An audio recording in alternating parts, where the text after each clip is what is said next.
At ngayon sa ating pong ilang pang mga tampok na balita sa mga lalawigan naman, baby girl. Naghahanda na nga pong Office of Civil Defense sakaling tumaas pa ang alert level sa Bulkang Canlaon. Ayon po sa OCD, isa sa mga plano nila ang pagtatayo ng tent city sa bayan ng Vallehermoso Town at Gihulgingan City kung saan ililipat ang mga evacuee. Yan ay kung sakaling tumindi pa ang lava flow o magkaroon ng mas malakas pang pagputok ng bulkan.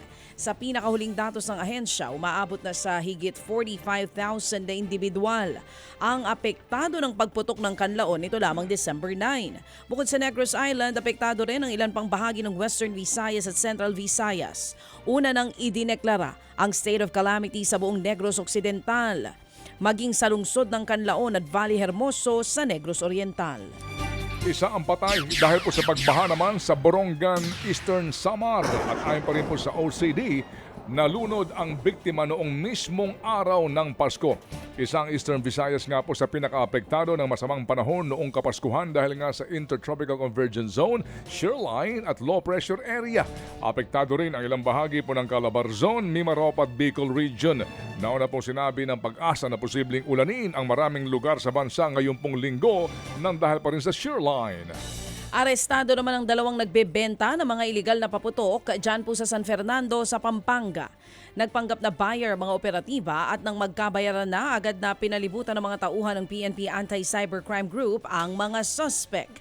Tumambad sa sasakyan ng mga suspect ang kahon-kahon ng mga ipinagbabawal na paputok. Kabilang sa nakumpiska mula sa suspect ang plapla, kabase at dandang atomic bomb na nagkakahalaga naman ng 60,000 pesos.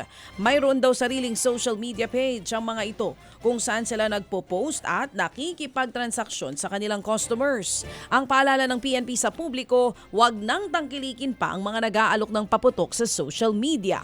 Mahigpit daw na ipinagbabawal ang pagbebenta online ng anumang klase ng paputok. Wala kasing permit ang mga ito sa Bureau of Fire Protection o BFP at hindi rin tiyak kung saan kinukuha ng online seller ang mga paputok. Sinampahan na ng kaukulang kaso ang mga suspect. Patay ang isang lalaki matapos niyang pagtatagain ang kanyang kumpare sa lungsod ng Calbayog sa Samar. At ayon sa investigasyon, nagkayaya ang mag-inuman ang dalawa hanggang narinig na lamang daw ng mga kapitbahay na nagsisigawan na at nagtatalo ang magkumpare.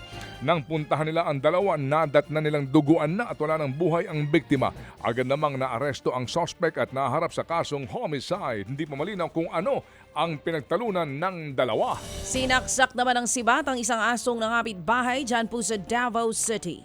Duguan at nanghihina na ang asong si Cardo ng madatna ng mga residente. Agad po itong dinala sa pinakamalapit na veterinaryo o veterinaryo para magpagamot.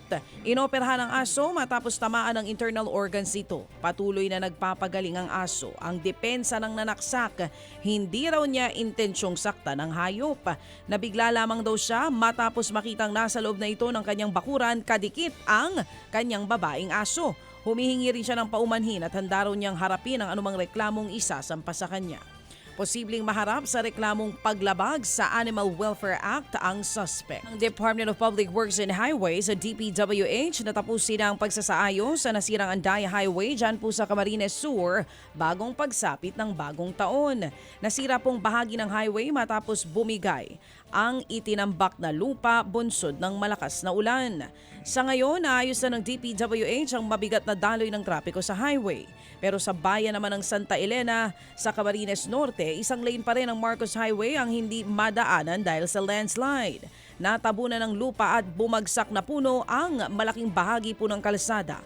Patuloy ang clearing operation ng mga otoridad kaya pinag-iingat pa rin ang mga motorista dahil may bahagi pa rin ng lupa na malambot pa rin hanggang sa ngayon. Mag-ingat po tayo, hindi po natin alam kung saan banday babagsak na lupa, yung sasabi nating landslide. So, doble ingat na lang po sa pagbiyahe kasi nga maulan. Yan nga po ang tinig ni Director Virgilio Eduarte ng DPWH Region 5.